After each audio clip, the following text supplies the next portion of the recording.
to the channel. I'm J and we are locked in. This is the recap for episode 8 of season 3, Raising Kanan. And let me tell you, Rock has been getting MVP as these last 2 episodes have been unfolding.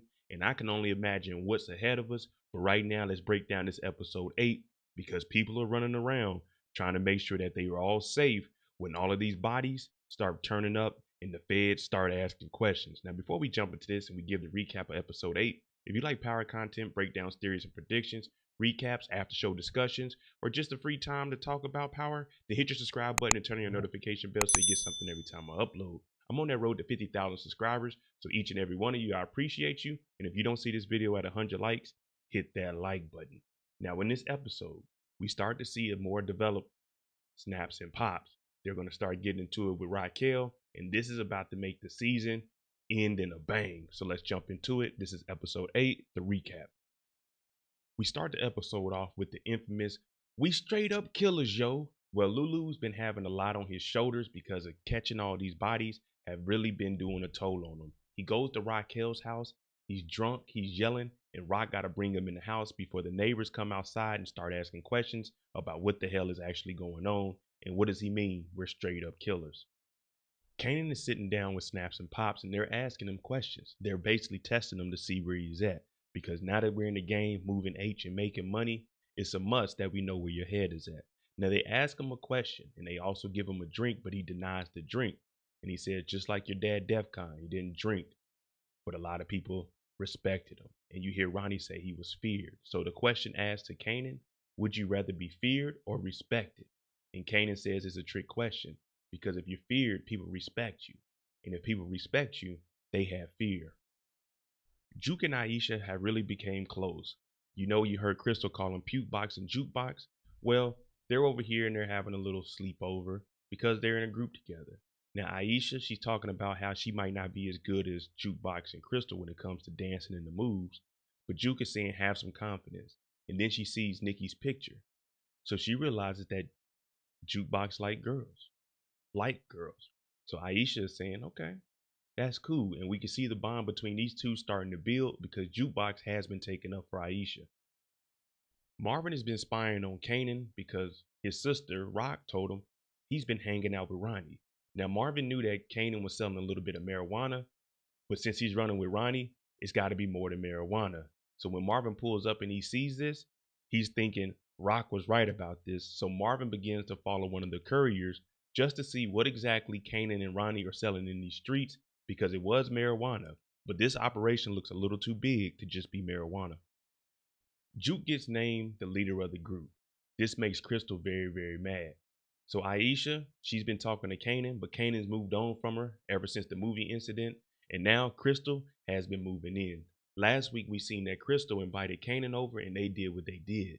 This makes Jukebox furious because she told Crystal not to mess with Kanan. And if you look at her face here, she's looking at Juke like, I got you. Now she's one up. And Aisha says, don't worry about it, Jukebox. I don't need Kanan. As long as I got you, we're good. So again, the bond is getting closer and closer between these two. Marvin followed one of the guys on the bikes. Now this gentleman is over here. He's doing a drop-off, dropping off some money, picking up some work. When he gets ready to leave, Marvin is waiting on him on the side of the building, snatches him up off the bike. And what Marvin does from here, he doesn't rob him. He just wants to see what exactly is being moved in these streets. And once he goes through the bag, he finds out that they're moving H, heroin. And he's looking at it like, wait a minute. Kanan has scaled his business up this big, this fast. I got to take this back to Rock. And he also gives some advice to the young man and says the judge will give you 7 to 10 years for this bag. Lou was drunk. And he finally wakes up. Rock told Marvin that they're going to bring their mom over here to watch him. Marvin wanted Lulu to get some help. But that's not what Rock wants because Lou already been running his mouth. Now Mama comes over and she asks for some money to babysit Lulu because she's always asking for money. Now, when Lulu wakes up and he sees his mom down here, she gives him a plate full of burnt toast and burnt eggs. Of course, none of us are eating it. Lulu doesn't want to be here because he has plans of his own.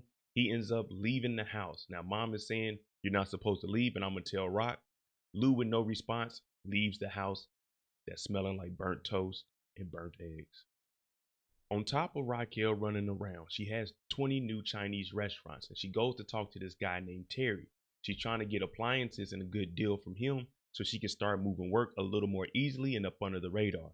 Now he's denying working with her. When she goes to talk to Quan because she's been putting moves in place, Quan is saying that there's competition on the street. We know that that competition is Kanan and Ronnie because Marvin just found out. But for Rock, this is her first time finding out that there is somebody that's moving just the amount of work as they are or more. So Quan is saying you need to get this together or we're going to have issues because I already gave you a 2-month deadline. So Rock, feeling pressured, she gets up. But when her back's against the wall, we know that Rock is always going to work no matter what the circumstances are. We get a meeting between Nikki's dad and Burke's dad, the two fathers who lost their daughters. Now, one was from drugs and the other one was from a self-inflicted wound in the vehicle, but we know it was actually Detective Howard. So when he comes over, he's asking questions about Nikki, saying Shannon wouldn't have done that to anybody. And he's like, look, I know it's tough out here, but the police told me not to talk about nothing. And plus another officer came over and spoke to me.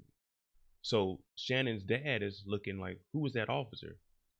Nikki's dad says, I can't tell you this. And he says, Detective Howard?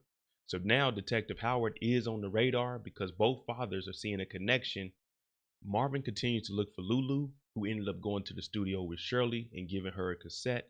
But once Rock gets here, he briefs her on what he knows. Rock says there's competition, and Marvin, he just tosses the Southside pack on the table and says, yeah, there is competition. Well, your son Kanan is running with Ronnie and they're moving H. So they're on a whole nother level right now.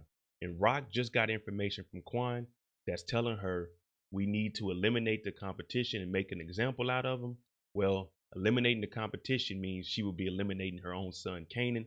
So now this has her in a predicament.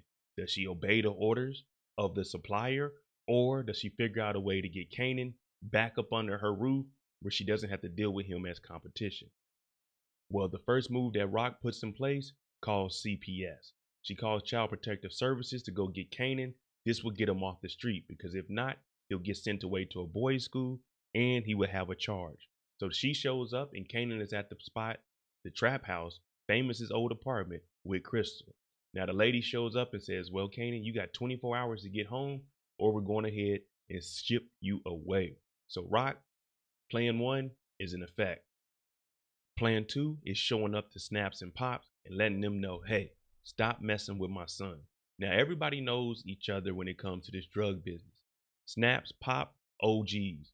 OG drug dealers, OG bank robbers, and they knew Rock when Rock was very young. But Rock, as she said, she ain't jump roping no more. What does that mean? She ain't playing no games. And she tells Snaps, you need to leave my son alone and let Kanan come back to being a child up under my roof. Well, Snaps takes this as a form of disrespect and says this ain't got nothing to do with Ronnie no more. This is a war between us and Rock since she came in here trying to stand on business. Jukebox ends up getting jumped at the train station because Crystal sent some of her homegirls over here to handle business. Now back in the studio, they're getting ready for their last performance before they get out there and do the real performance with this artist. Now Jukebox shows up late. The manager's looking at her. What happened? No excuses. Well, Juke goes over to Crystal and tells Crystal, you sent your girls, but they went home with a few lumps.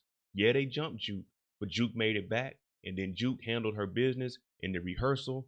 So we got to see where this Bada group is going to go moving forward. Marvin has been moving around the city, and what he's doing now is telling Terry, and Terry is the guy that Rock was trying to buy appliances from for these businesses so they could start moving work. Well, what Marvin does is devises a plan. He buys this girl a P2, gives her some money, and she sets up Terry. And what happens is he gets some unapproved pictures of Terry to blackmail him. If Terry doesn't make the deal with Rock, then these photos will be sent to Terry's wife and everything will come crumbling down. So Marvin is doing exactly what Rock wants, and now we potentially have a deal. And as you can see, Terry, he ain't going with it, but he's just going to have to stick with this deal because if not, his wife will get all this information. There's been some speculation about Gerald. Well, him and Marvin were having an interview about Jukebox, and he starts asking questions about bulletproof records and being tied to the mob. This has Marvin very, very suspicious, and he says, you've been talking to the police about me? And Gerald is saying, that's what my job is. I'm a journalist. Well, later on that evening, after Marvin gets done with Gerald, we see that the feds pull up to Gerald's house while he's playing Candyland with his kids. And they're telling Gerald, if you don't give us information on Marvin, then you're going to be going to jail in Sing Sing and playing board games in the waiting room. So it looks like Gerald is a CI for the feds, and if he doesn't come up with information on Marvin or the Thomas family, it's jail time for him. So Marvin was right when he said, "Why are you talking to the police about me, Gerald?"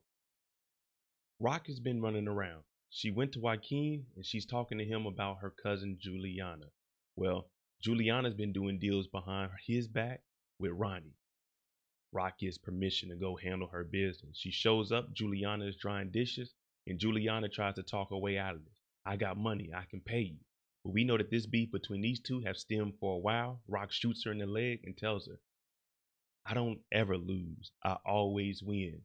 And from there, this is the demise and the end of Juliana as we knew her in the Power Universe, as Rock puts one in her leg, two in the chest, and one in the head. R.I.P. to Juliana, and Rock is officially in the game.